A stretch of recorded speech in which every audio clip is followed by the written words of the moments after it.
The Bluetti E30V2 is one of the smallest, lightest and least expensive power stations you can buy with a 600 watt inverter, 140 watt USB-C output and built-in solar and car charging. I've been putting it through real-world testing to see how it performs and whether it deserves a place on your shortlist. Let's take a closer look. In the box you get the power station itself, a car charging cable with an XT60 connector, a mains charging cable, the manual and a grounding screw. The power station weighs 4.3 kilograms, which is a little heavier than similar compact units like the Jackery 240V2 and Bluetti AC2A. But it does have a more capable 600 watt inverter and a larger 288 watt hour battery, and it's still compact enough to be easily portable.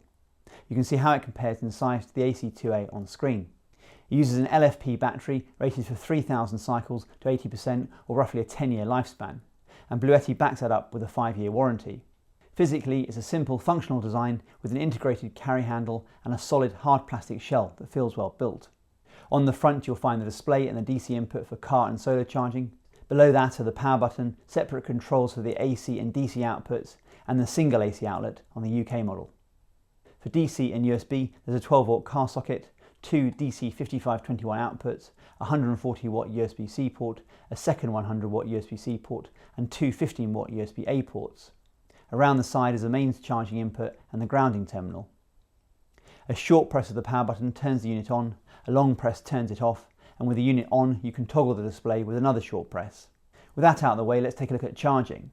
You can charge the Bluetti from mains using the included cable at up to 380 watts. To get this fastest charging speed, you do need to set the charging mode to turbo in the accompanying smartphone app. In my testing, it reached 80% in around 40 minutes, faster than Bluetti's quoted 45 minutes, and a full charge took just 51 minutes. There's also a silent charging mode, but even in turbo mode I couldn't hear the fans over normal room noise.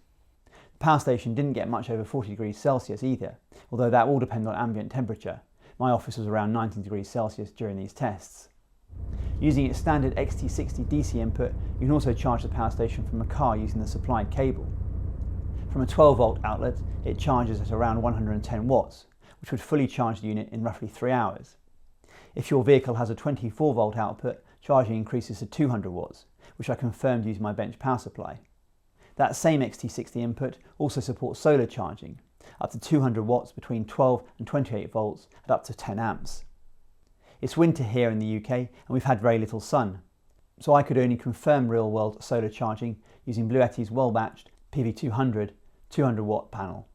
However, by simulating ideal sunny conditions with my bench power supply, I was able to achieve the full 200 watts, meaning you could theoretically fully charge the power station in under 2 hours in the right conditions. You can also charge from mains and solar at the same time. The Bluetti will prioritise solar input first, only topping up from mains as needed. Probably the most impressive feature of this compact power station is its 600 watt AC output. That's actually more than my 500 watt EcoFlow River 2 Max, even though the unit is smaller and lighter. It's a pure sine wave output, which is important for sensitive electronics, and I confirmed that with my oscilloscope. There's also Bluetti's powerlifting mode, which allows it to run devices rated at up to 1500 watts by lowering the output voltage. You're still not getting more than 600 watts of real power, and it's only suitable for simple resistive loads. Bluetti doesn't publish a proper inverter peak or surge rating that I can find. I did manage to overload it with my 450 watt mains air duster. The issue isn't the running power, the duster has no soft start, and I measured a startup current of over 10 amps with my clamp meter, which works out at roughly 2,300 watts at switch on. Interestingly, the much smaller 300 watt Bluetti AC2A ran the same air duster without issue, which suggests it handles short inrush spikes better. With powerlifting enabled, the Elite 30V2 could also run the air duster, but I generally leave powerlifting turned off unless you really need it. Running anything even slightly sensitive at reduced voltage isn't a great idea. In normal use though, the E30V2 ran a wide range of devices around my house just fine. In my office it could run my diesel heater in the event of a power cut. That can draw well over 100 watts at startup. Once running it only needs around 20 watts at lower outputs, which works out at roughly 12 hours of runtime from the 288 watt hour battery. I did notice that Bluetti's power reading can look a bit high when compared to my energy monitoring plug. That's because it doesn't account for power factor, so with some electronics it counts current that isn't actually doing useful work. It could also run the television and my Xbox, as well as some less demanding power tools like a Dremel rotary tool and a Worksharp tool sharpener. With its small battery, it's really best suited to laptops, drones and other tech, but it's good that the inverter has enough headroom for more demanding items when needed. That brings me to its UPS or uninterruptible power supply mode. Bluetti pushes this feature heavily in its marketing, and while UPS functionality is fairly common on power stations, at this price it does make the E30 V2 a very versatile alternative to a dedicated UPS. My desktop computer is plugged into the Bluetti. While the unit is connected to mains, my PC bypasses the internal battery and runs directly from the grid. If there's a power outage, the switch over to battery power happens almost instantly, within 10 milliseconds. With my computer running an intensive graphics benchmark, the Bluetti handled the transition flawlessly. I also measured the transfer time with an oscilloscope and confirmed it was under 10 milliseconds, as specified. In practice, it behaves exactly like a proper desktop UPS.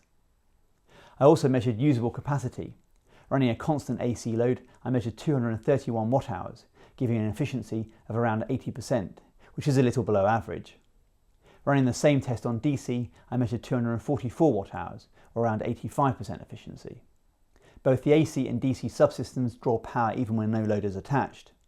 With Eco mode turned off, leaving AC enabled drained the battery from 100% to 19% in just 12 hours, around 19 watts just to keep the inverter running. The DC subsystem fared slightly better, dropping to 24% in 20 hours or around 11 watts of parasitic drain. Neither result is great, so in most cases you'll want Eco mode enabled to shut the outputs down automatically. I also tested the 12 volt DC output to its limits. It's rated at 10 amps, and while voltage did start to drop after that point, it didn't shut off till around 12.5 amps. Given the lower parasitic drain on DC, that would be the better output for something like a portable fridge freezer. There are also two DC 5521 12 volt 8 amp outputs, which are becoming increasingly rare. I don't use them much, but they're nice to have. USB output is another strong point. There's a 140 watt USB-C port alongside a second 100 watt USB-C output. I was able to max both out simultaneously for a combined total output of almost 240 watts. The USB-A ports deliver a standard 15 watts or 5 volts at 3 amps, which I confirmed, but they don't support any modern fast charging standards. All outputs support pass-through charging, so you can power your devices while charging the unit itself. Considering how useful it is as a very portable charger, it's a shame Bluetti has dropped the wireless charging pad found on the older EB3A. I've already mentioned the smartphone app, but it's genuinely useful for configuring, controlling and monitoring the power station, either locally over Bluetooth or remotely over Wi-Fi. Many settings can also be changed directly on the units itself, such as charging mode or Eco mode, without opening the app, which is really useful. Overall, the E30 V2 is a well thought out compact power station at a fair price, especially when discounted. Despite its small size and lightweight, it offers a generous 600 watt inverter, 140 watt USB-C output, fast charging and built-in car and solar charging, which is an impressive combination at this end of the market. There are some compromises that come with fitting a relatively large AC inverter into such a small power station. Parasitic drain is quite high. If you leave the AC output enabled without Eco mode, you could come back to a flat battery the next day. Its peak or surge capability also appears a little lower than I'd hoped, so it may struggle with devices that have motors, even if they're rated below 600 watts. That said, this power station isn't really designed to run demanding appliances for long periods. Instead, it's best suited to charging everyday tech and providing short duration backup power. Where it works particularly well is as a small UPS, thanks to its almost silent operation and fast transfer times. Even if you only make use of its full off-grid capabilities occasionally, it still makes sense to keep it at home the rest of the time, acting as a dedicated UPS, perhaps for your Wi-Fi router. The 288 watt-hour battery is more than sufficient for that role. Its closest rival I've tested is a Jackery Explorer 240 V2. It's a little lighter and can be charged over USB-C, which is convenient. However, the Bluetti offers standard XT60 DC charging, a larger inverter, a 140 watt USB-C port and slightly more battery capacity, making it the more capable option overall. If you found this review helpful, please give the video a thumbs up. It really helps the channel. I read every comment and do my best to respond. So if you've got any questions, feedback or your own experience with this power station, let me know down in the comments below. You'll also find affiliate links in the description if you'd like to support the channel. And if you haven't already, please consider subscribing. I release new tech videos every week. Thanks very much for watching, and I'll see you in the next one.